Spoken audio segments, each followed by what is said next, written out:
بسم الله الرحمن الرحيم. اللهم صل على محمد وآل محمد.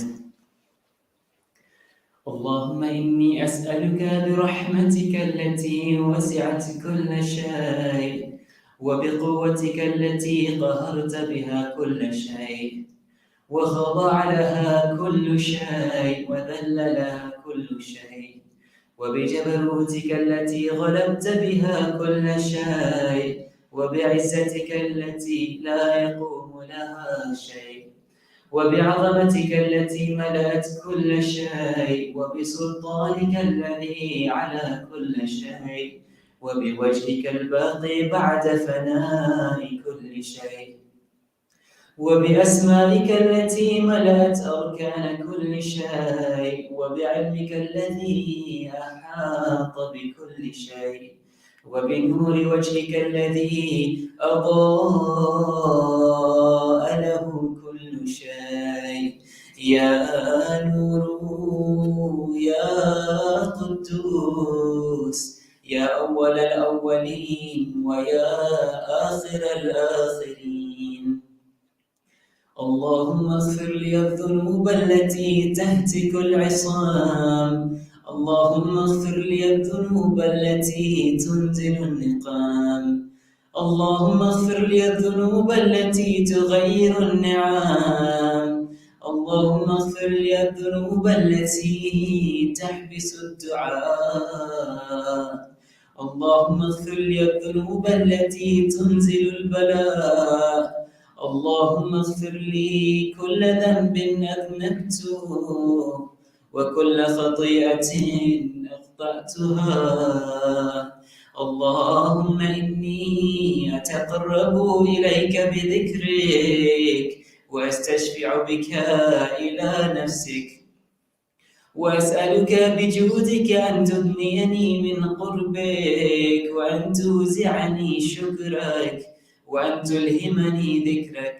اللهم إني أسألك سؤال خاضع متذلل خاشع أن تسامحني وترحمني وتجعلني بقسمك راضيا قانعا وفي جميع الأحوال متواضعا.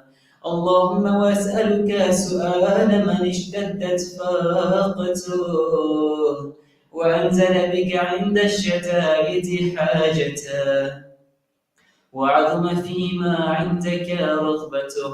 اللهم عظم سلطانك وعلى مكانك وخفي مكرك وظهر أمرك وغلب قهرك وجرت قدرتك ولا يمكن الفرار من حكومتك.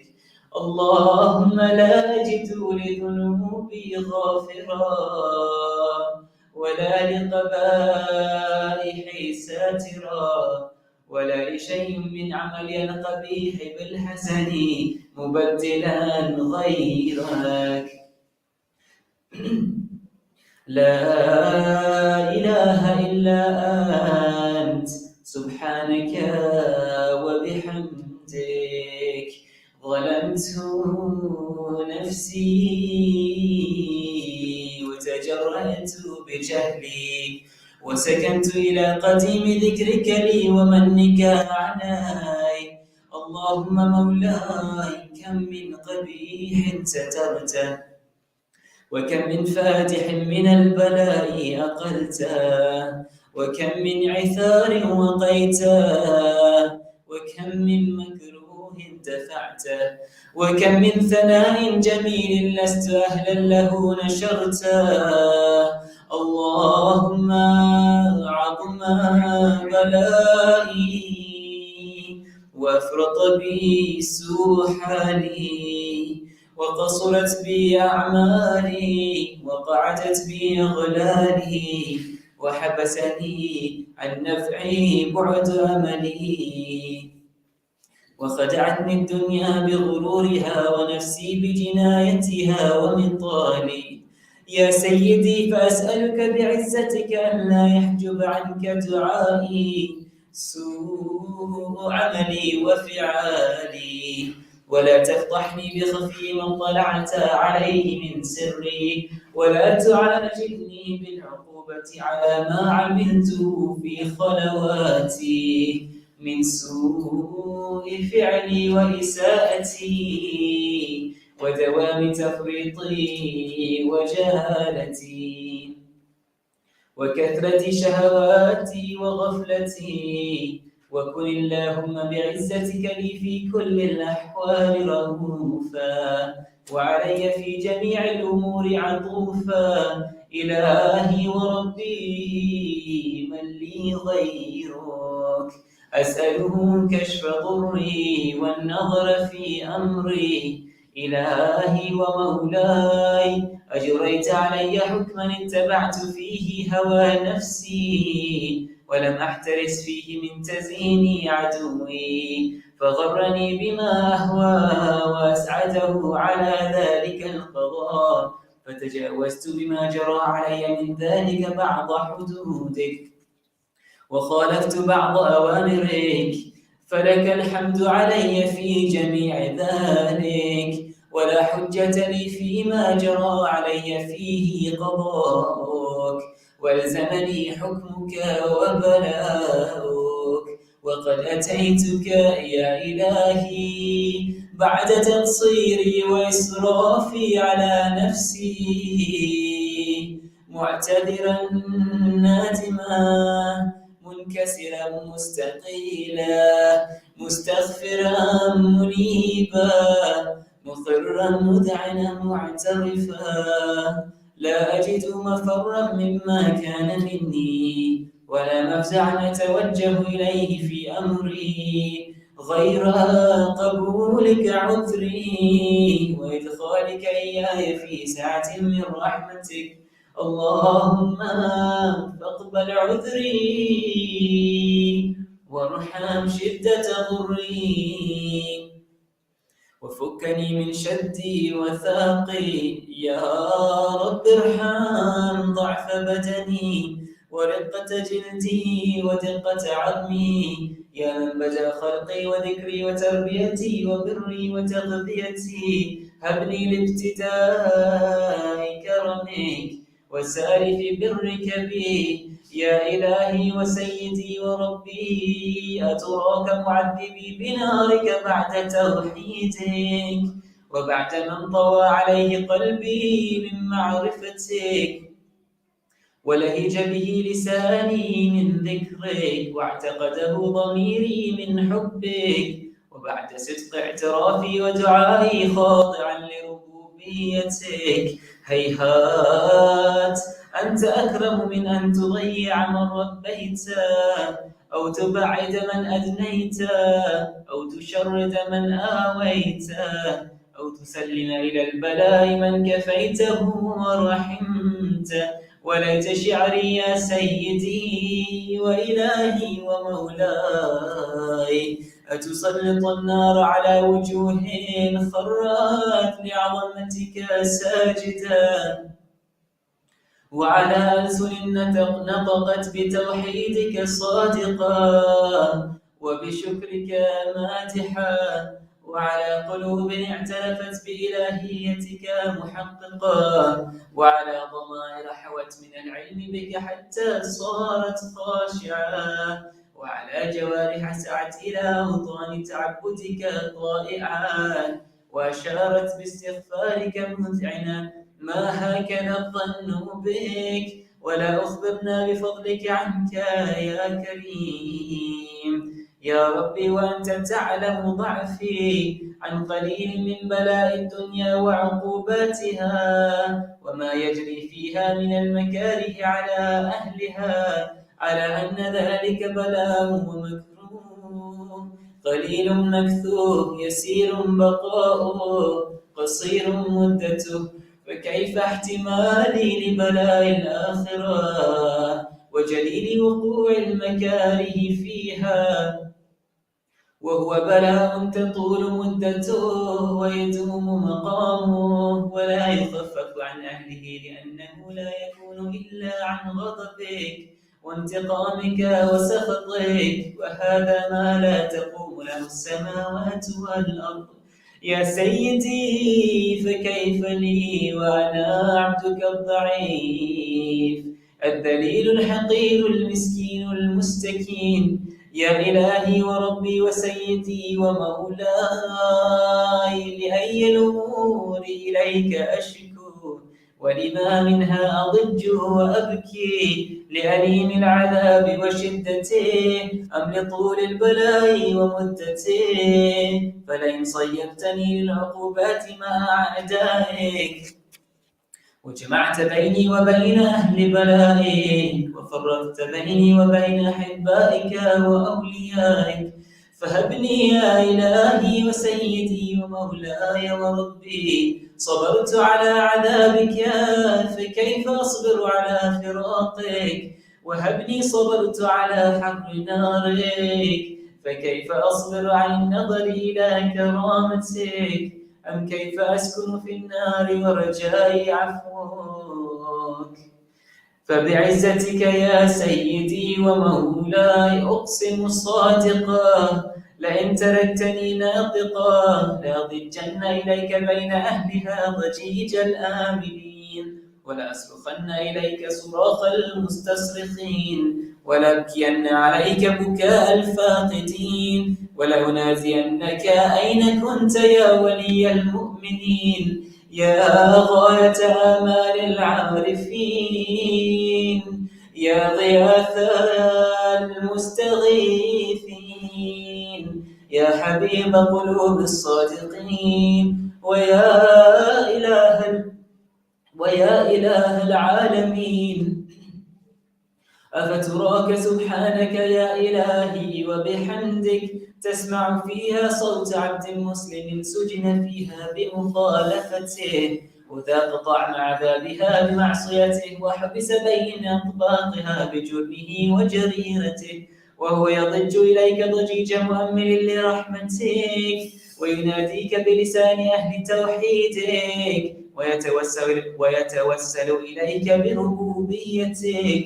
يا مولاي فكيف يبقى في العذاب وهو يرجو ما سلف من حلمه؟ أم كيف تؤلمه النار وهو يأمل فضلك ورحمتك؟ أم كيف يحرقه لهيبها وأنت تسمع صوته وترى مكانه؟ أم كيف يشتمل عليه زفيرها وأنت تعلم ضعفه؟ أم كيف يتقلقل بين أطباقها وأنت تعلم صدقا؟ أم كيف تزجره زبانيتها وهو يناديك يا ربا؟ أم كيف يرجو فضلك في عتقه منها فتتركه فيها؟ هيهات ما ذلك الظن بك ولا المعروف من فضلك، ولا مشبه لما عملت به الموحدين من برك وإحسانك، فباليقين أقطع لولا ما حكمت به من تعذيب جاحدك وقضيت به من إخلاد معاندك، لجعلت النار كلها بردا وسلاما، وما كان لأحد فيها مقرا ولا مقاما، لكنك تقدست أسماؤك أقسمت أن تملأها من الكافرين من الجنة والناس أجمعين، وأن تخلد فيها المعاندين، وأن تجل ثناؤك قلت مبتدئا، وتقولت بالإنعام متكرما، أفمن كان مؤمنا كمن كان فاسقا لا يستوون. إلهي وسيدي فأسألك بالقدرة التي قدرتها وبالقضية التي حتمتها وحكمتها وغلبت من علي جريتها، أن تاب لي في هذه الليلة وفي هذه الساعة كل جرم أجرمته وكل ذنب أذنبته وكل قبيح أصغرته وكل جهل عملته، كتمته أو أعلنته، أخفيته أو أظهرته، وكل سيئة أمرت بإثباتها الكرام الكاتبين، الذين وكلتهم بحفظ ما يكون مني وجعلتهم شهودا علي مع جوارحي، وكنت أنت الرقيب علي من ورائهم والشاهد لما خفي عنهم، وبرحمتك أخفيت وبفضلك سترت، وأن توفر حظي من كل خير أنزلت أو إحسان فضلت أو بر نشرت أو رزق بسطت أو ذنب تغفره أو خطأ تستره. يا ربي يا ربي يا رب، يا إلهي وسيدي ومولاي ومالك رقي، يا من بيده ناصيتي، يا عليما بضري ومسكنتي، يا خبيرا بفقري وفاقتي. يا ربي يا ربي يا رب، أسألك بحقك وقدسك وأعظم صفاتك وأسمائك أن تجعل أوقاتي من الليل والنهار بذكرك معمورا وبخدمتك موصولا وأعمالي عندك مقبولا، حتى تكون أعمالي وأورادي كلها وردا واحدا، وحالي في خدمتك سرمدا. يا سيدي يا من عليه معولي، يا من إليه شكوت أحوالي، يا ربي يا ربي يا رب، قو على خدمتك جوارحي واشدد على العزيمة جوانحي، وهب لي الجد في خشيتك والدوام في الاتصال بخدمتك، حتى أسرع إليك في ميادين السابقين وأسرع إليك في البارزين، واشتاق إلى قربك في المشتاقين، وأدنو منك دنو المخلصين، وأخافك مخافة الموقنين، وأجتمع في جوارك مع المؤمنين. اللهم ومن أرادني بسوء فأرد، ومن كادني فكد، واجعلني من أحسن عبيدك نصيبا عندك، وأقربهم منزلة منك، وأخصهم زلفة لديك، فإنه لا ينال ذلك إلا بفضلك، وجد لي بجودك، وعطف علي بمجدك، واحفظني برحمتك، واجعل لساني بذكرك لهجا، وقلبي بحبك متيما، ومن علي بحسن إجابتك، وأقلني عثرتي واغفر زلتي، فإنك قضيت على عبادك بعبادتك، وأمرتهم بدعائك، وضمنت لهم الإجابة، فإليك يا ربي نصبت وجهي، وإليك يا ربي مددت يدي، فبعزتك استجب لي دعائي، وبلغني مناي، ولا تقطع من فضلك رجائي، واكفني شر الجن والإنس من أعدائي، يا سريع الرضا اغفر لمن لا يملك إلا الدعاء، فإنك فعال لما تشاء، يا من اسمه دواء وذكره شفاء وطاعته غنى، ارحم من رأس ماله الرجاء وسلاحه البكاء، يا سابغ النعم، يا دافع النقام، يا نور المستوحشين في الظلام، يا عالما لا يعلم، صل على محمد وآل محمد، وافعل بما أنت أهله، وصلى الله على رسوله والأئمة الميامين من آله، وسلم تسليما كثيرا.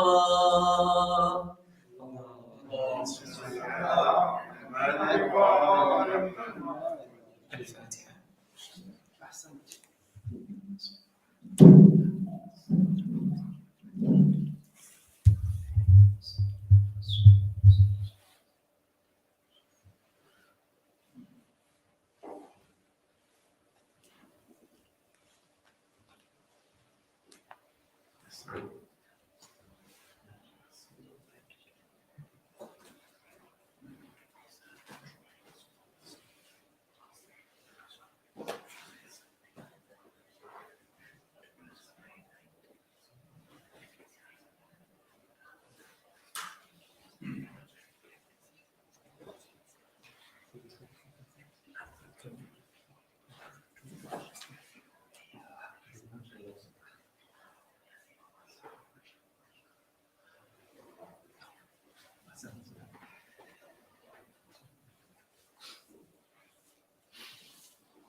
محمد وآل محمد صلوات اللهم صل على محمد وآل آئی جب کرب و بلا لوٹ کہ بنتے زہرا تو قبر عباس پہ زینب نے کیا یہ نوحہ کہ تو اگر ہوتا تو ایسا نہیں ہوتا غازی، تو اگر ہوتا تو ایسا نہیں ہوتا غازی، تیری شہزادی یوں در در نہ پھرائی جاتی ہے، تو اگر ہوتا تو ایسا نہیں ہوتا غازی، کبھی اسرب تو کبھی سوئے نجف دیکھتے تھے، کبھی تیرے کٹے شانوں کی طرف دیکھتے تھے، شین اکبر کے کلیجے سے نکالی برچھی ہے، تو اگر ہوتا تو ایسا نہیں ہوتا غازی، ہو گئی ثانی زہرا بھی ضعیفہ عباس، سانس لیتی ہوں مگر میں نہیں زندہ عباس، تیرے ٹکڑوں کی قسم تیری بہن ٹوٹ گئی، تو اگر ہوتا تو ایسا نہیں ہوتا غازی، پیاس میں بھی تجھے آواز دیے جاتے تھے، زیر خنجر بھی تیرا نام لیے جاتے تھے، گردن شاہ پہ جب شمر چلاتا تھا چھری ہے، تو اگر ہوتا تو ایسا نہیں ہوتا غازی، ہاتھوں کو بھی رسی سے گیا تھا باندھا، میں بھی ہاتھوں کا نہ لے پائی سہارا بھیا، جیسے تو زی سے گرا ویسے منا سے گری ہے، تو اگر ہوتا تو ایسا نہیں ہوتا غازی، کیسے بتلاؤں وہ دربار کا منظر بھیا، کھیلتا تھا سر سرور سے ستمگر بھیا، مارتا تھا میرے مظلوم کے ہونٹوں پہ چھری ہے، تو اگر ہوتا تو ایسا نہیں ہوتا غازی، قبر میں چین سے معصوم کو سونے نہ دیا، وہ ستم تھا یا گیا کانپ گئی کرب و بلا، لاش ڈھونڈی گئی نیزوں سے علی اصغر کی ہے، تو اگر ہوتا تو ایسا نہیں ہوتا غازی، تو اگر ہوتا تو ایسا نہیں ہوتا غازی۔ مدعا محمد صلی اللہ علیہ وسلم۔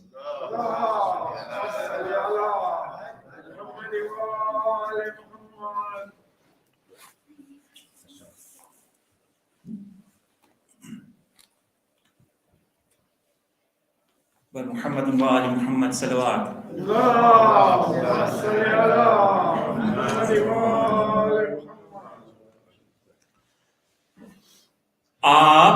آباد ہوئی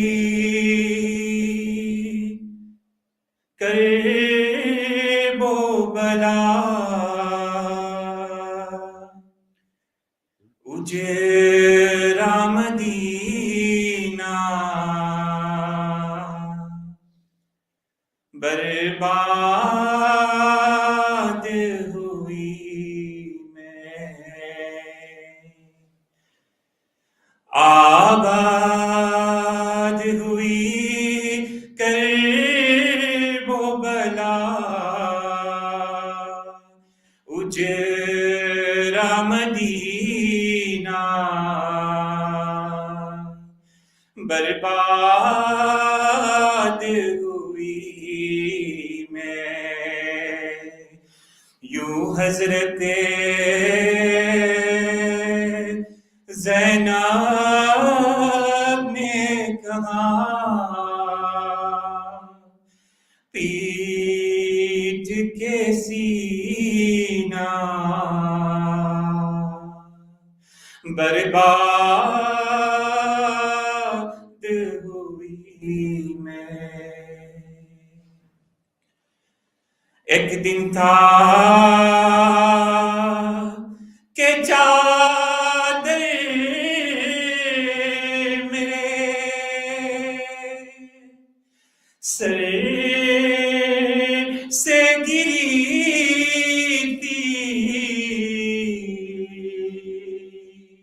سورج بھی نہ نکلا، سر ننگے پھرا تھا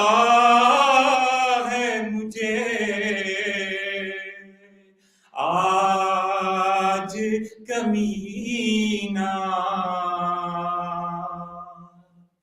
برباد ہوئی میں آباد ہوئی کرب و بلا اجرا مدینہ برباد ہوئی میں۔ ایک دن تھا کہ اس شہر کی کرتی تھی میں شاہی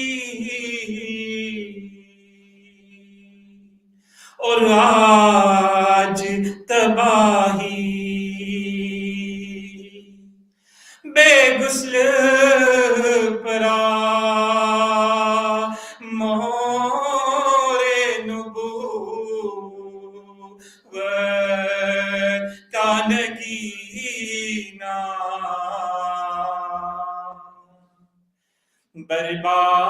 برباد ہوئی میں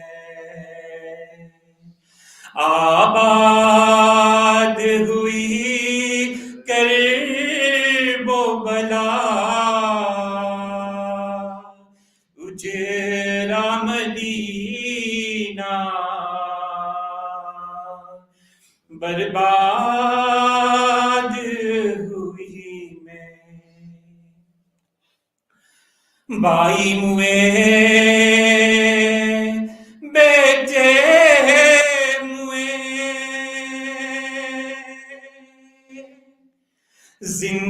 زندان میں پھنسے ہیں وارث نہیں کوئی عباس نہیں جیتے نہیں شاہ مدینہ برباد ہوئی میں آباد ہوئی کرب و بلا اجرا مدینہ برباد ہوئی میں۔ یہ نیل تماچوں کے میرے منہ پہ پڑے ہیں میں کس کو دکھاؤں نیزے کے تلے بیٹھ کے روتی ہے سکینہ برباد ہوئی میں آباد ہوئی کرب و بلا اجرا مدینہ برباد ہوئی میں۔ کانوں کو میرے چیر کے در لے گیا ظالم میرے گئی روتی یہ چاند سجے चेहरा नहीं देखेगी सकीना, बर्बाद हुई मैं, आबाद हुई कर वो बला, तुझे रामदीना, बर्बाद हुई मैं। कासिम नहीं, अकबर नहीं, अब्बास नहीं है, आबे है तो बीमार। ये कैसा परा मुझ पे मुहर्रम का महीना, बर्बाद हुई मैं, आबाद हुई कर वो बला, तुझे रामदीना, बर्बाद हुई मैं। पर मोहम्मद वाले मोहम्मद सल्लल्लाहु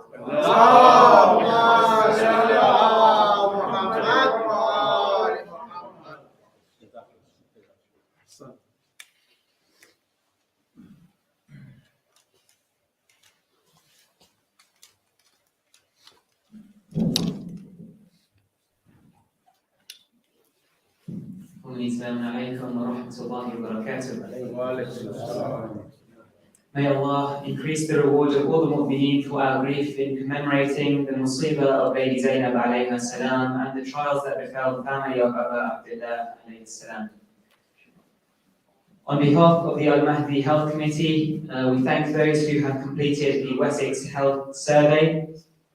To ensure that everyone has had the opportunity to complete this, the survey will remain open until Arba'een this Saturday.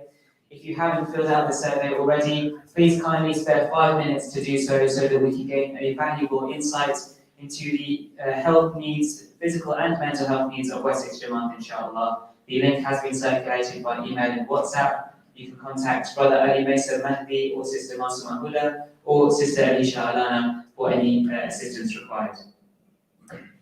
We'd like to thank all of the mu'mineen who have donated generously during these months of Haram and Safar. Alhamdulillah, with your support and the generous donations of our various sponsors, certain costs that we expected have been absorbed, and as a result, our target has been revised to £20,000. Of that amount, we have currently raised just over £18,000, approximately 91%. For the remaining nights in Safar, why not sponsor a Majlis for your marhumeen for a minimum of £25 and help us reach our new target? We look forward to your continual support as we give our condolences to the Ahlul Bayt alayhimus salam and grieve this great tragedy of Karbala. Surplus funds will be allocated to the general fund. Please kindly donate using the details that have been circulated by email and WhatsApp. Please can I request the recitation of Surah Al-Fatiha for the marhumeen of those who have provided the tabarruk for this evening's program. Surah Al-Barakat Al-Fatiha.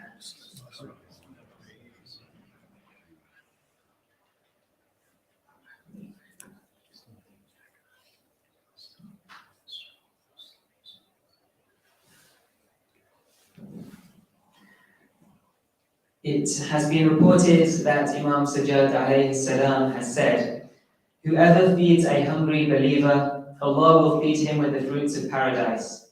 And whoever gives a drink to a thirsty believer, Allah will quench his thirst with an exquisite drink of paradise.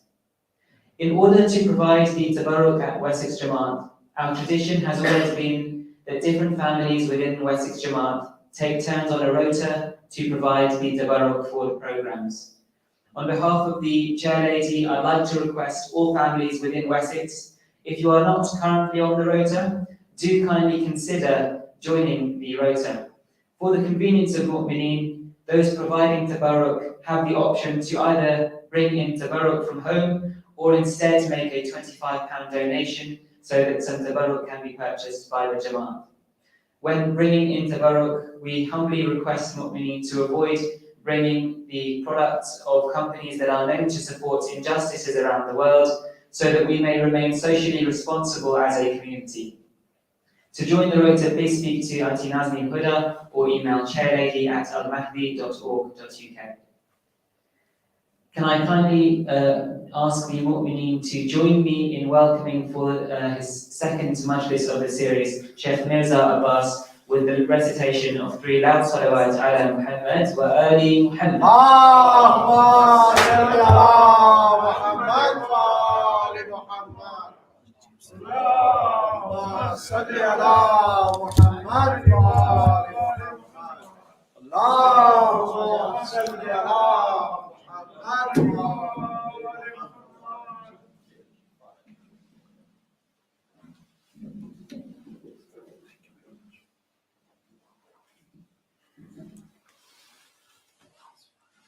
أعوذ بالله من الشيطان الرجيم بسم الله الرحمن الرحيم الحمد لله أوله بلا أول كان قبله وآخره بلا آخر يكون بعده الذي قصرت عن رؤيته أبصار الناظرين وأجزت عن نعته أوهام الواصفين ثم الصلاة والسلام على سيدنا ونبينا حبيبنا وطبيب نفوسنا أشرف الأنبياء والمرسلين بالقاسم محمد اللهم صل على محمد وآل محمد وعلى الطيبين الطاهرين المعصومين المظلومين واللعنة الدائمة على أعدائهم وغاسل حقوقهم ومنكر فضائلهم أجمعين من الآن إلى قيام يوم الدين. أما بعد، قال أبا عبد الله الصادق عليه السلام: ليس نبي في السماوات والأرض إلا يسألون الله تعالى أن يأذن لهم في زيارة الحسين عليه السلام، ففوج ينزل وفوج يسأل أو يعرج. السلام عليكم جميعا ورحمة الله وبركاته. We extend our condolences to the Imam of our time on the Thursday night of Ziyarat of Imam Hussein, and also the night of Ziyarat of the Imam Zaman as well, because it's been mentioned that the 12th Imam every Thursday night he's in Karbala, he's doing Ziyarat. Thursday night is a very important night for Ziyarat of Imam Hussein alayhi salam, as we are commemorating the Arba'in of Imam Hussein, which is also Ziyarat Arba'in. So it's all about Ziyarat. So therefore tonight we'll discuss a bit about the haqiqat or the philosophy or the reality of what Ziyarat is all about. Where does it really come from and why it is so important that we talk about Ziyarat all the time. And particularly in our creed, in our school, in our maktab, compared to Ahl Sunnah. Ziyarat is very central to us. Others also have Ziyarat, but for us it's much more central. For example, Ahl Sunnah also have some sort of urus, and they have their visitation of Sufi graves and so on and so forth. But the way it is in our maktab, it's not seen anywhere. The amount of Ziyarat that we have, the way we perform our Ziyarat with its etiquettes and so on and so forth, and so much of recommendation. Why is it actually? What's the purpose of it? So we'll look a bit about that tonight. Just a reminder of last night. What we did last night was we wanted to point out to the importance of the sacrifice of Imam Hussein. Because of that sacrifice, you have Ziyarat. Imam Hussein sacrificed himself on the day of Ashura. Then we have Ziyarat Ashura. Then we have Ziyarat Arba'in. All of that is because of his sacrifice, right? So Why was this sacrifice? This sacrifice was to save the oneness of God, to save the Tawheed of Allah, we said. Tawheed is on three different levels. There's a Tawheed which is intellectual Tawheed, understanding of Tawheed on that intellectual capacity. So that means we should have a teacher who will teach us that what intellectual Tawheed really means. Yes, it's a very simple concept, one God, but it's a very complex and deep concept. One existence of one God. What type of existence is this? A type of existence where Imam Hussein in Dua Arafah is saying, I know Allah because you showed yourself to me. What does it really mean, showing God, showing himself? What does it really mean to see God? Where we cannot really see God, is not physical. So this sort of intellectual understanding, Imam Hussein Islam sacrificed his life so that this Tawheed should be saved on that intellectual level and should be passed on. And it did, alhamdulillah. Right? And then that practical Tawheed, or the Tawheed Amali, Tawheed seen in action. Every action is from Allah subhanahu wa ta'ala. La hawla wa la quwwata illa billah. There is no other act than the act of Allah. Right? So that understanding also was left behind by Imam Hussein. It's such a sacrifice. I'm pleased, ridan bi qada'i wa tasliman li amri. I'm surrendering. It is the command of Allah, which I'm surrendering. I'm pleased for it. Ya ayyatuhal nafs al-mutmainna. That's nafs itminan. When that soul reaches to that itminan, then it starts seeing the Tawheed Amali. When that soul is in the state of tranquility, then it becomes ma ra'aytu illa jamila. I saw nothing but beauty. So every action is manifestation and reflection of that, of Allah subhanahu wa ta'ala. That becomes very beautiful. Right? So he, by that sacrifice, made sure that this concept and this practical aspect of Tawheed is fully understood. And then finally, we also said about Tawheed Ibadi. By his sacrifice, he saved the Tawheed of Tawheed Ibadi. That means all of our ibadat is for Lillah and no one else. We go for Ziyarat for Imam Hussein, it's for Allah. Na'udhu we never do shirk. That's the beauty. The more we love Ahlul Bayt, the more Tawheedi we become. But people think that, what is this Shia people? They kiss and yes, we kiss because the more we kiss, the more we love Allah. That's what happened. In kuntum tuhibbuna Allah fattabi'uni. If you, as the Quran says, if you love Allah, in kuntum tuhibbuna, if you want to love Allah, fattabi'uni, do that. Follow Rasul. What is Rasul doing? Giving a speech on the mimbar. Hassan Hussein comes, he leaves everything and welcomes them because they are about to fall. Right? That's what Rasul did. Right? So the more we love Ahlul Bayt, Hussein on the chair, on Imam Rasul in the sajda, Hussein on the back of Rasul, Subhana Rabbil A'la, Subhana, continuously. Why is he doing that? Practically speaking, why is he doing it? Is he doing it for Allah? Yes, he's doing for Allah, but there's something there he's doing it for Allah. There's some sort of reason he's doing that. If he's doing it for Allah, why not he does for Allah all the time, longer sajda? But now he's doing it for a purpose. That Hussein is on the back, and if I move, he's going to fall, or he's going to, change his sort of pleasure, enjoyment that he's having. That will be broken down. I don't want to do that. I want him to enjoy on my back. So I'm going to extend my zikr. Is it shirk? Right? It's not shirk, obviously, because love of Hussein is love of Allah. Caring for Hussein is caring for Allah. Right? So that Tawheed of Ibadat. Ziyarat is for Imam Hussein. When you do the drink of water, remember Imam Hussein alayhi salam. You will get the reward for that. Go for Ziyarat, so much reward of Hajj and Umrah that you will receive and achieve. All in all of this ibadat is for Lillah. Is Tawheed in that. So we kind of pointed out to that aspect. And we mentioned that this phrase is actually in the Ziyarat itself, that that he has sacrificed his life with whatever he had, so that we come out of jahalat, so that we come out of ignorance. And the greatest ignorance, we said, is ignorance of Tawheed. But at the same time, we know that man lam ya'rif imam zamanina, a person who dies without knowing the imam of the time, he has died a death of jahiliyyah. Neither than jahiliyyah, a death of ignorance.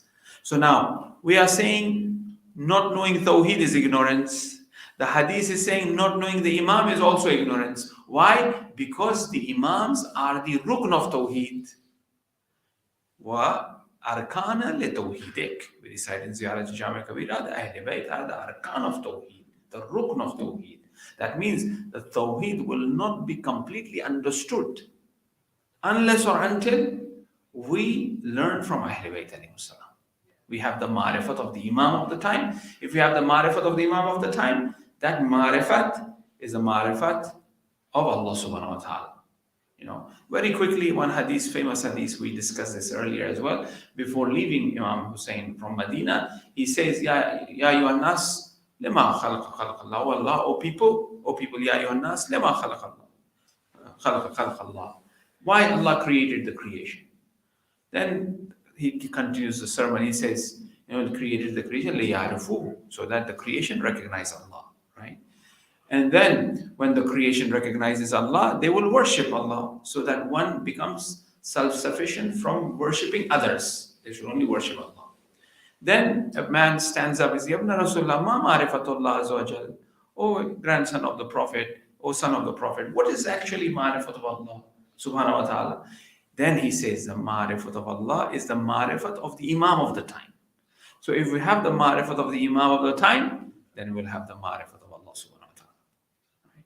Now obviously this ma'rifat, I don't have that intellectual capacity to understand that complexity of Tawheed. I'm a dumb lay person. Not a philosopher to really, not an arif to have that. But if I have the ma'rifat of the Imam, and I know that his command is the command of Allah, and if I have love for the Imam, Imam will take me there to that ma'rifat. Imam will make me reach that ma'rifat. What happened to Hur? He had a glimpse of that ma'rifat, of understanding who Fatima is, who Lady Fatima is, who Imam is, because he said, time for prayer. He said, you lead. So, no, I will pray behind you, a grandson of the Prophet. I'm not going to have my own Jamaat, Hur said. I'm going to pray behind you. He knows who's the Imam. He has that ma'rifat and understanding. That glimpse of that ma'rifat, he was pulled. But look at his previous life. He had that ma'rifat in him, but at the same time, what did he do? He wrote to Yazid, send a new governor, send Ibn Ziyad, because this governor is weak. You will be in trouble. He stopped Imam Hussein. He did everything, right? But at the end of the time, as he had that love of Zahra, as he had that little bit of ma'rifat of Imam, that pulled him. So for us, the same. We should have that love of Imam Hussein alayhi salam. And this love is through certain adab, certain etiquettes are there. Like ziyarat is one of that, right? So that's what we want to discuss tonight. Tonight is the ziyarat of Imam Hussein alayhi salam, particularly, inshallah, if you help me with the loud salawat ala Muhammad wa ala Muhammad. Allahumma salli ala Muhammad wa ala Muhammad. The hadith I recited was from Ishaq ibn Ammar, one of the companions of the sixth Imam. And he says that Laysa Nabi fi samawat wal ard. There isn't a Nabi in the heaven and earth. Illa yas'alu Allah ta'ala. That the yas'al means to ask. Ask Allah ta'ala. So the Nabi in the heaven and the earth, they ask Allah subhanahu wa ta'ala for what? An ya'adana lahum fi ziyarat al-Hussein. That ijazat is given to do the ziyarat of Hussein. Right. So Anbiya, and then what happens?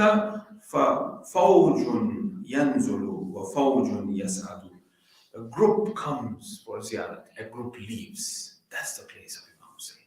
There's a continuous, influx of, وَمُخْتَلَفُ الْمَلَائِكَةِ.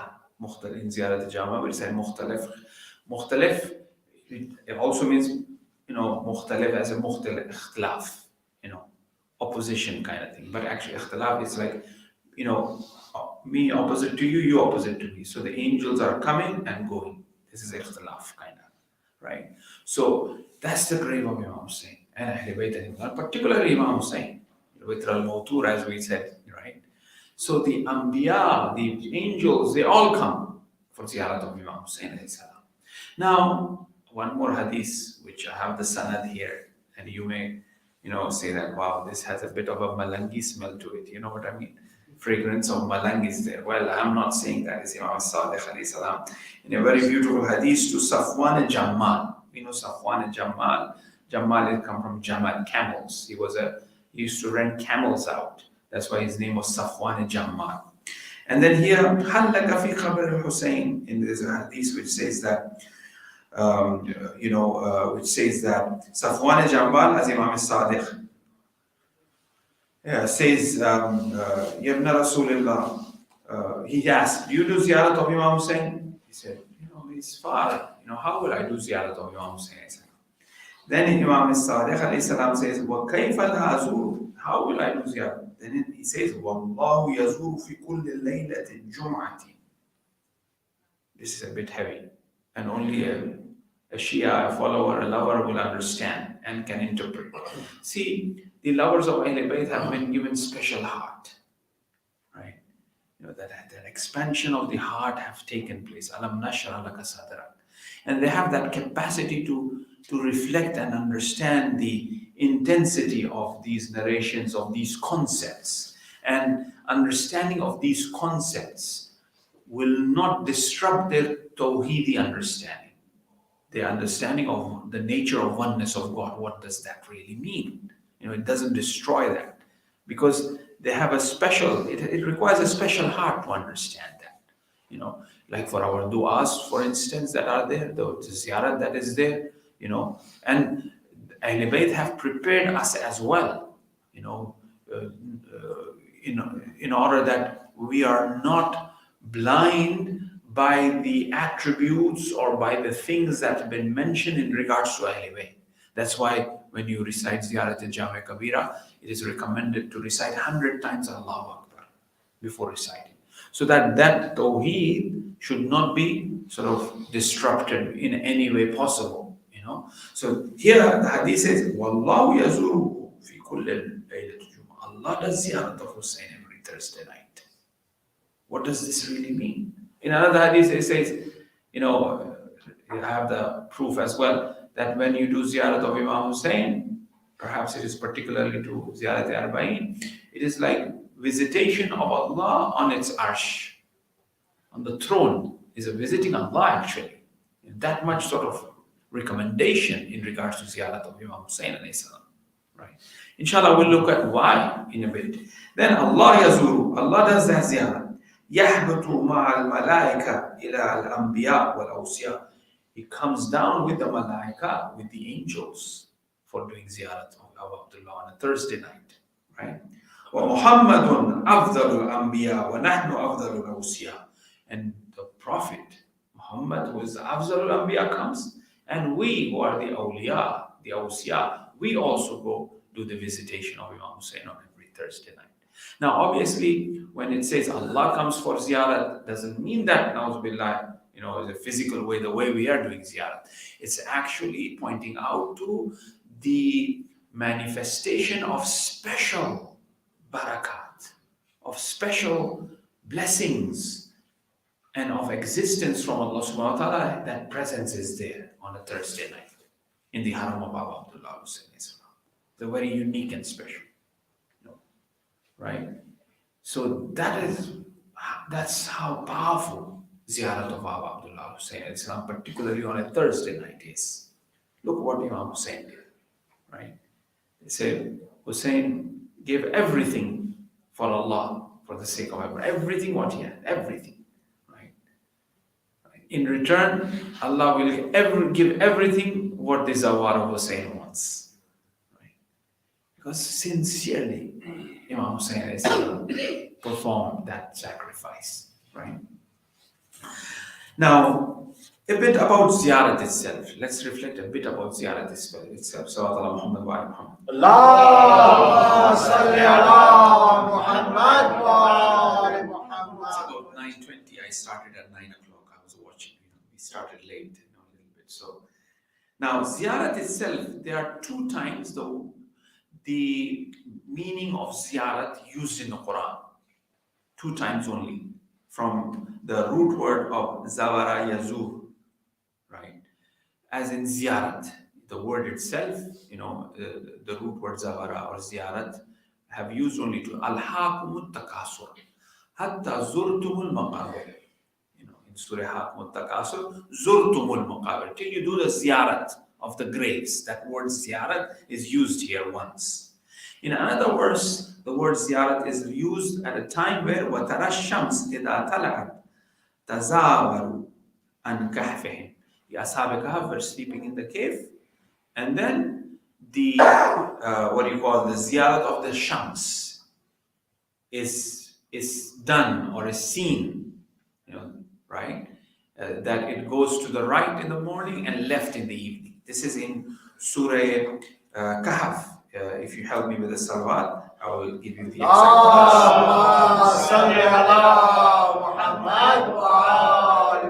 verse number 17 of Surah Kahf. It says, and had you been present, you would see the sun when it rose, inclining away from their cave on the right, and when it set, passing away from them on the left. وَتَرَى الشَّمْسِ إِذَا طَلَعَتْ تَزَاوَرُوا عَنْ كَهْفِهِمْ, right? ذَاتِ الْيَمِينِ, from the right. So these are the two places where the word ziyarat is used in the Quran. Right? However, the concept of ziyarat, as in a terminological sense, what ziyarat really means, it has been used a number of times. Like for example, Hajj is ziyarat. Allahumma arzuqni hajj baytika al-haram. It's considered a ziyarat. Hajj is a ziyarat. Or as-salat mirajul mu'min. That is also ziyarat. When a mu'min is going towards Allahu Akbar, he is going for ziyarat to Allah subhanahu wa ta'ala. Right? There is also a type of ziyarat that we have, that we see in terms of its reality. Right? Now, obviously, when we go for ziyarat or when a ziyarat takes place, certain etiquettes come about with it. Whether that be in the horizontal, normal sense of visitation of each other. When I want to come to your house, I bring a flower, I bring a box of chocolate, I put on good clothes, I put some perfume, and then I come to you. I'm not going to come in my pajamas to your house, right? So it's a ziyarat, but it has some sort of adab.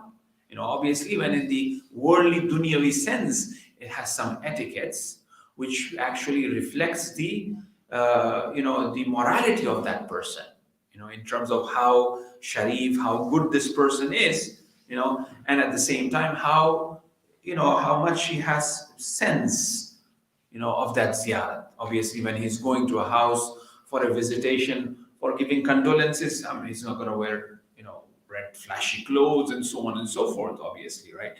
He will wear, maybe black shirts, whatever, the etiquettes are. So so everything is performed, the visitation is performed, even in the dunya accordingly, right? For a shadi, it is something else, for a gham is something else, or for a person who is ill is something else. You see what I mean? So there are certain adab and rusum, there are certain etiquettes that are there, right? So obviously, when we talk about spiritual visitations, that will also have certain rules and regulations and principles, and usually that's where we tend to fail, unfortunately.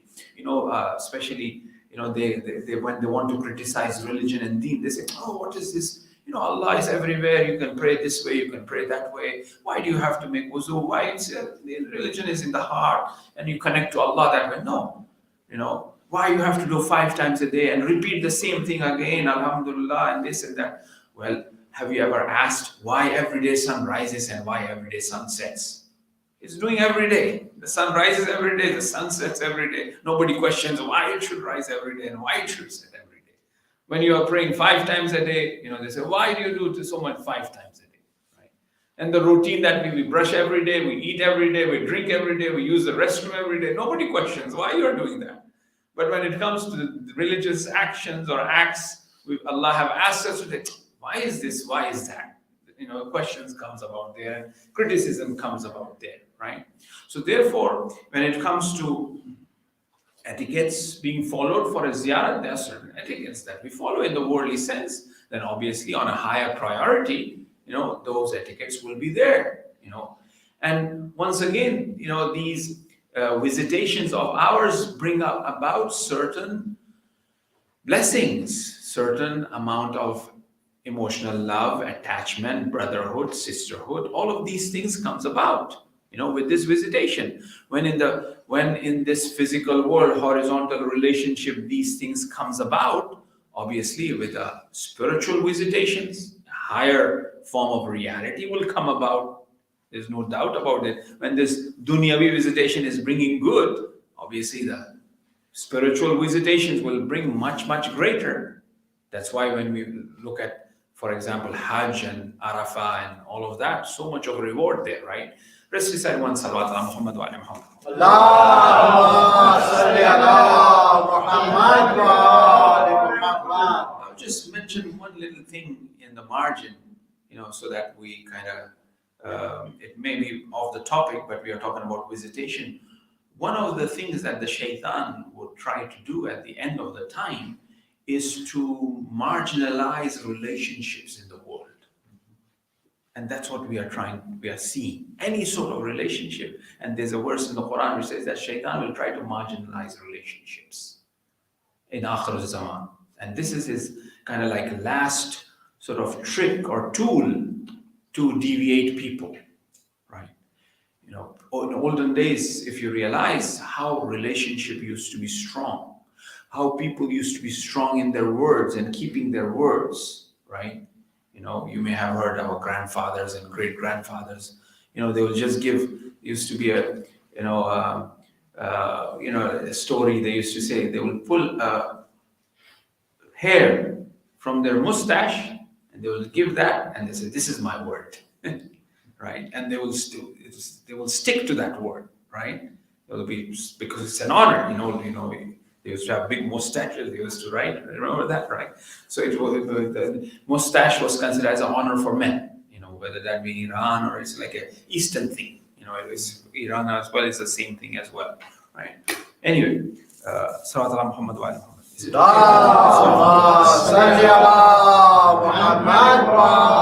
So that means that they were strong in the relationship, in the word that they have given, because they have to keep that, maintain that relationship. If I go against my word, then I'm destroying that relationship with my friend or whoever, right? So in the Akhir Zaman, the relationship will be marginalized. Divorce rate, something that to reflect upon today, what we have, unfortunately, right? Commitment, people are, backing up, backing away from the commitments that they are doing, and that's why you have, downfall of marriages and divorce rate are happening. People are not being committed, so on and so forth. Parents, children, friends, family members, and also our relationship with our marajes, being marginalized. Why do you want maraje? Why do you want to have a relationship? You are, mashallah, intellectual, you can think and you can, make decisions of your own. No relationship with the marja, with the ulama scholars who have knowledge and who can teach us, connect us. Oh, we have Ayatollah Google, that's enough. We don't need no Ayatollah. Google is good. And everything is becoming very individualistic. Just me, I am alone. I don't need anybody. No relationship needed. Even the only relationship that I want is that what I say, that should echo back to me. That's the thing. That's the only relationship I want. I'll put so many things on the Instagram, and if I get a like, oh, that's a good relationship because I'm getting, being praised or echoing back. What I like, you're liking as well. That's an echo, isn't it? Then I'll give. If somebody says, "Oh, why you put that picture? It's not good. Doesn't your libas is not good or your dress is not." No, no more. That is not appreciated. That relationship is really cut down there. So there's something about relationship. Our relationship with the Masumeen. This is something that the shaitan wants to cut as well. From Ziyarat, from Hajj, from Umrah, relationship with the Quran, relationship with the centers, relationship with the majalises. So Shaitan wants to divide that, cut that, become a hurdle in terms of our relationship with all of these things, right? There's something that needs to be reflected, right? And on the other hand, the Rahman, we have Shaitan and Rahman, Allah emphasizes more and more.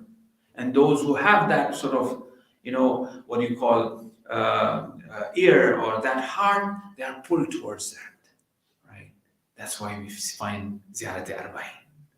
Everybody gathered. Relationship. You are Iraqi, you are Afghani, you are Pakistani, but look how beautiful relationship that they have. They are maintaining that unity. They are loving each other. And this, the shaitan hates this. You can't tolerate this, right? We are all in the love of Hussein marching towards Karbala, right? That's love of Imam Hussein, regardless of who you are, what you are. Maybe you just push me a bit. It's okay, don't worry. We are all together, right? That sort of relationship, being united. But shaitan wants to divide that. So our relationship with our imams, with ziyarat, with all of these things are very important. Sallallahu alaihi wasallam.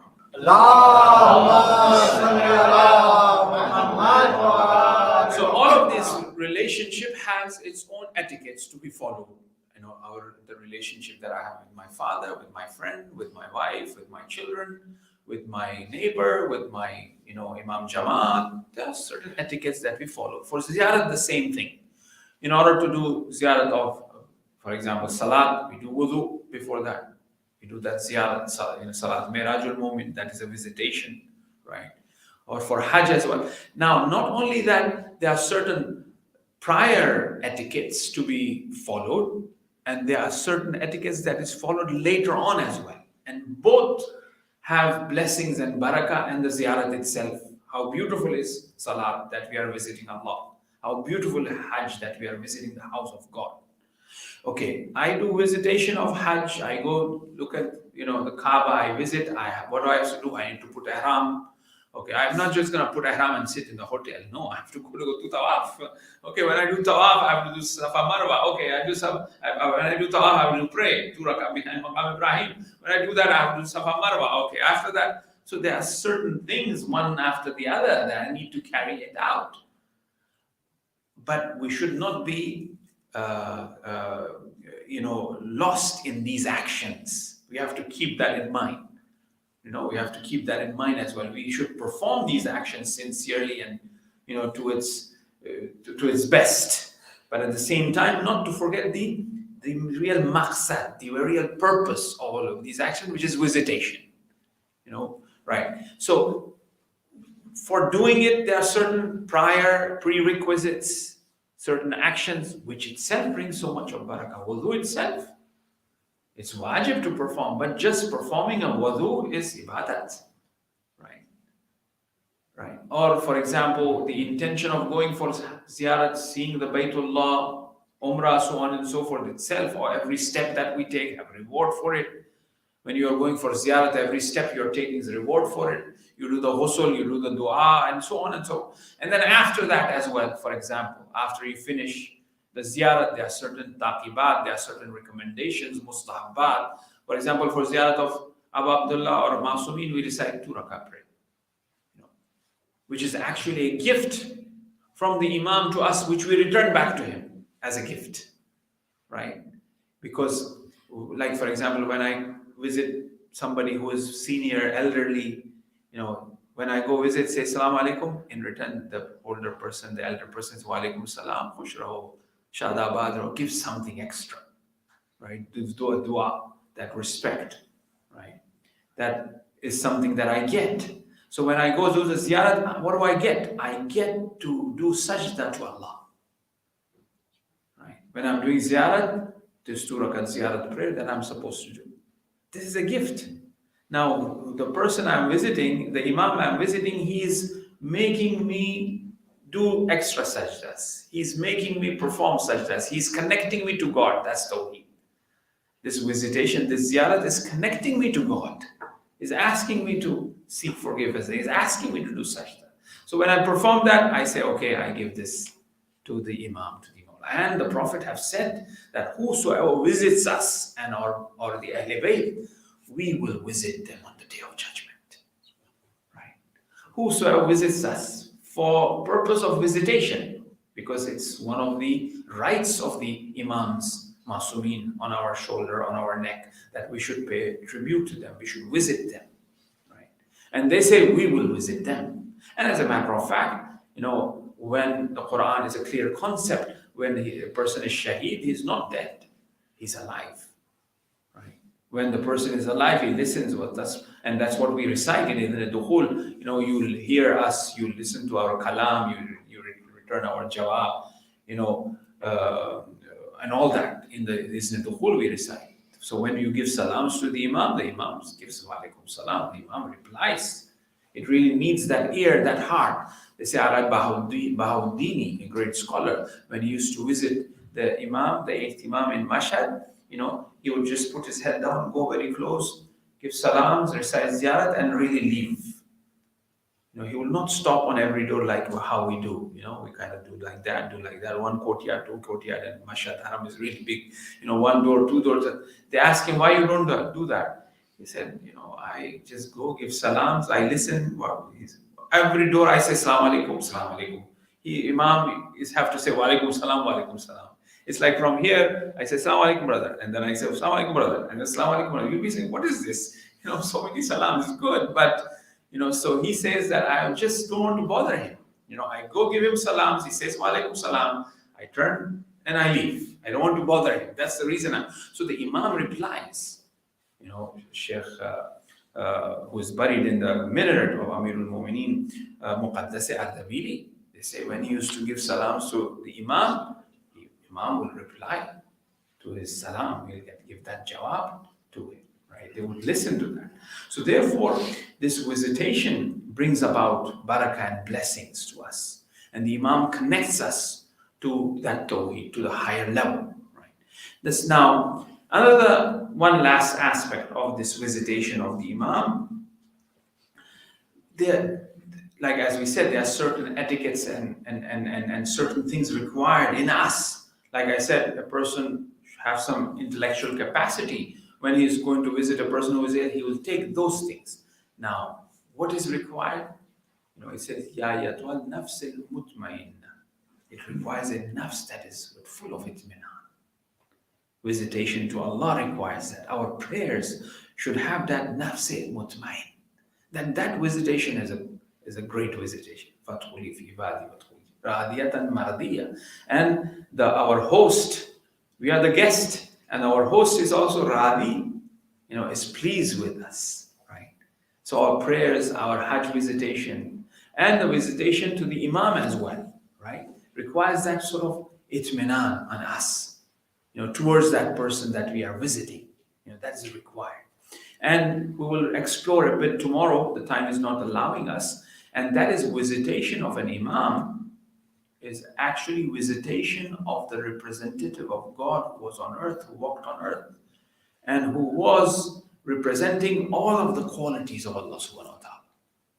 Now, there are two types of this visitation. One is that physical. Yes, we go closer to that, and there's barakah and blessing in that. Obviously, that soul, that body carried that soul. And that soul, that body have that presence of that soul. That's why so much of the angels are coming and giving salutation to that grave. Although the imam is in barzakh, but it's still coming at that grave, at that point. So that's the meeting point of that soul and that body and us. Being close to that, have its own powerful meaning. But at the same time, there's that spiritual connection, which is very important, and that needs to be there. Although we may be very far, if we just say on a Thursday night that we recite Assalamu alaikum ya Abdullah, it's gone there. It's there. Maybe physically we are far away, but that spiritually, we are close.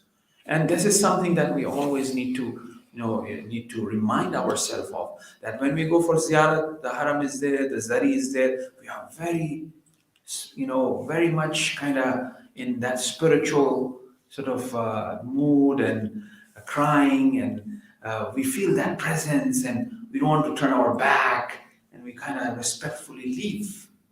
But that is physical. But many a times we commit sins, many a times we make mistakes. We don't think that doing of this is upsetting them. Doing backbiting, lying, cheating, or whatever, ill temper, these are the other types of things. For example, not praying with all focus, right? We don't think of that. Maybe those things will bring that distance with Imam. When I do something, it's creating that distance. That love that I have for Imam and the way I have expressed it in front of him, the zari, by kissing, by crying and all that. If that is real and true, then I should be the same when I am doing something wrong. I should not do that. I should be very careful and scared that, if I do something wrong, this love of Hussein might be taken away. You never know. We may do something, and this love that I have, something may happen to this precious thing. I don't want to lose this thing, right? The love of Ziyarat, who does not want to go to the haram and cry near the zari of Imam Hussein? Who does not want to? We all yearn for that. We feel like if I don't cry by looking at the zari of Imam Hussein, maybe there's something wrong with me. Don't we say? We have that feeling. We all have that feeling. As soon as they look at the dome, they start crying and, sobbing and wailing, right? And we want that to happen. When, for example, we are doing ziyarat, somebody comes, gives us a tabarruk. We feel so happy. We don't want to lose this. And maybe by doing something wrong, committing a sin, then this love that will be affected. We don't want that. So we should always ask Allah to increase this love. Oh Allah, forgive those sins that we have committed. It's a night on Thursday night, right? Our heart needs to be moved. How beautifully the brother was recited. Medina, Hujra, and Karbala is Abbas. That Medina in which Hassan and Hussein was there, right? In which the Ahl Bayt was there, in which Fatima al-Zahra was there. How beautiful the Medina was. How long it took. 70 days after the demise of the Prophet, they burned the door of Fatima. Right? Hassan and Hussein, just 5-6 years old. So the Medina, which was full of joy and pleasure, was just 5 years or 6 years only from the birth of Imam Hassan, Imam Hussein, the house of Bibi Fatima. How young she was when she died, right? And then what happened after that? Look, one thing after the other. After that door of Fatima was burned, the Ahl Bayt suffered. Every Imam suffered. Every Imam was poisoned. Every Imam was killed. No wonder Imam Zainul Abidin, our Imam Zamana says that I cry for Hussein every day. Tears of blood. Imam Zaman, every night. Why not? Because look how they have suffered. Look at the heart of Zainab. Zainab was a happy young girl, and she looking at in a house where the father is being pulled like that. What is this little girl is suffering? Zainab, who is in terms of spirituality and manaviyat, anti alimatu bila muallima, that pure lady. And she says to Imam Hussein when they were parting farewell, he says, Hussein, you are leaving me now. When Fatima, when our mother died, our father was there. When father died, Imam Hassan was there. But now you're leaving, who's there for Zainab? It is very difficult for Zainab. Zainab is so much attached to Imam Hussein and to the mission of Imam Hussein alayhi salam. The day when Yazid says that we are freeing you, the first thing Zainab says that, oh Sajjad, we haven't cried and done majlis for Hussein. Because whenever we used to cry, they used to slap us, they used to beat us. We want to do majlis and cry for Hussein. So Imam Sajjad asked for a place. They rented a place. And in that house, the first majlis of Hussein was there. You know what happened in that majlis? Yazid sent the heads of Shuhada, one after the other. The heads of Shuhada was brought in the majlis. Because they want to take these heads to Karbala and bury these heads. Because the Ahl Bayt brought these heads. So the heads were sent. The head of Ali Akbar came. Everybody went to the ziyarat of the head of Ali Akbar. Then I had the little head of Ali Asghar. Mera baap came. But Sakina is not there to take the head. Nobody else. The other ashabs, their head came one after the other. Then finally the head of the master of Shuhada, Imam Hussein alayhi salam, Zainab went, my brother, Ya Akha, my brother. She went sitting. And then they were all with mourning, crying with the heads of their loved ones, remembering them. But the ladies realized that there are two little heads in the tray. Nobody is claiming those heads. They say, these are orphans or what? Whose heads are these? These are the heads of On and Muhammad. Zainab is at the head of Hussein. سيعلم الذين ظلموا أي منقلب ينقلب. Ya Hussein, Ya Hussein, Ya Hussein, Ya Hussein, Ya Hussein, Ya Hussein, Ya Hussein, Ya Hussein, Ya Hussein, Ya Hussein, Ya Hussein, Ya Hussein, Ya Hussein, Ya Hussein, Ya Hussein. اٹھے ہیں ہاتھ خدایا اسی دعا کے لیے نصیب ہو سفر عشق کربلا کے لیے کربلا کربلا کربلا کربلا کربلا کربلا کربو بلا نصیب سے جانا نصیب ہو کربو بلا نصیب سے جانا نصیب ہو کربو بلا نصیب سے جانا نصیب ہو پھر لوٹ کر وہاں سے پھر لوٹ کر وہاں سے نانا نصیب ہو کربو بلا نصیب سے جانا نصیب ہو کربو بسلو کیا بڑے سے جانا نصیب ہو ایسا در حسین پہ سجدہ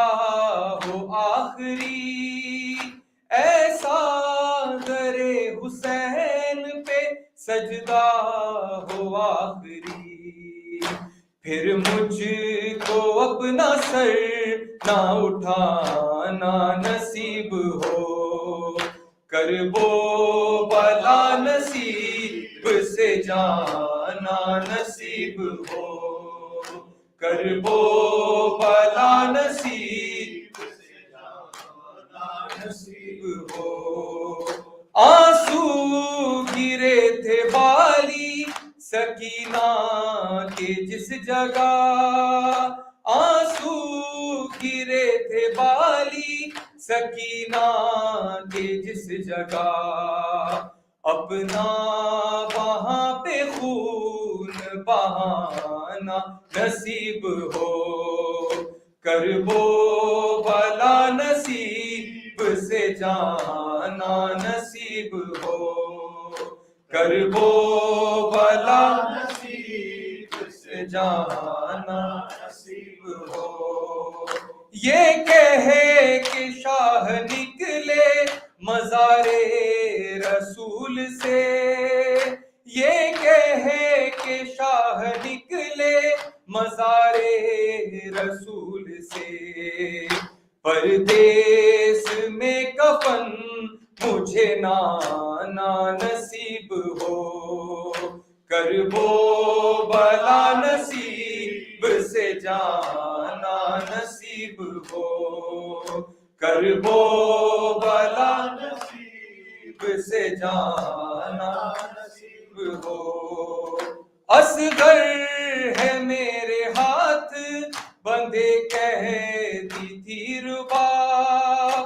اصغر ہے میرے ہاتھ بندے کہتی دلربا کیسے تمہیں گلے سے لگانا نصیب ہو کرب و بلا نصیب سے جانا نصیب ہو کرب و نصیب سے جانا نصیب ہو مشکی سالے کے روزے عباس کے قریب مشکی سالے کے روزے عباس کے قریب سب زائروں کو پانی پلانا نصیب ہو کرب و بلا نصیب سے جانا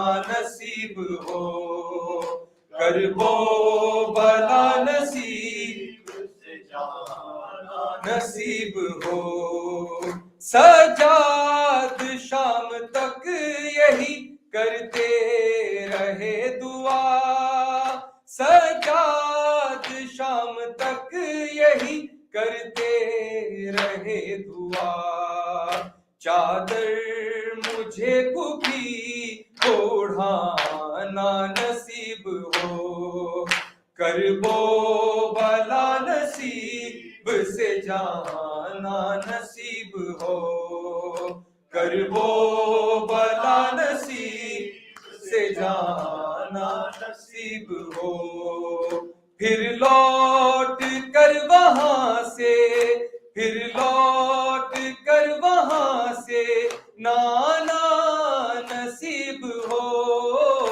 کرب و بلا نصیب سے جانا نصیب ہو کرب و بلا نصیب سے جانا نصیب ہو محمد صلی اللہ علیہ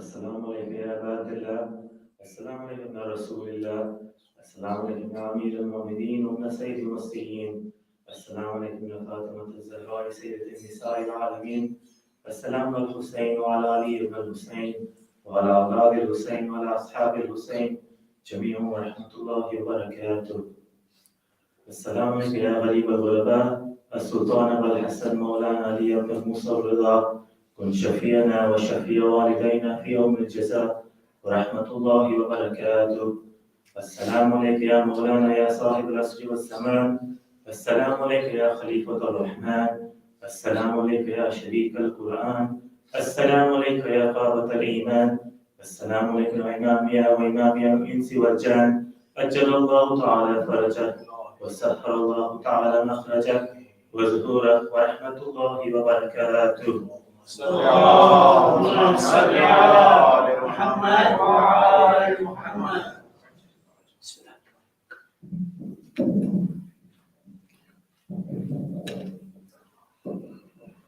اللهم كل وليك الحجة ابن الحسن صلواتك عليه وعلى آبائه في هذه الساعة وفي كل ساعة وليا وحافظا وقائدا وناصرا ودليلا وعينا حتى تسكنه أرضك طوعا وتمتعه فيها طويلا. اللهم صل على محمد أحسنت ما شاء الله.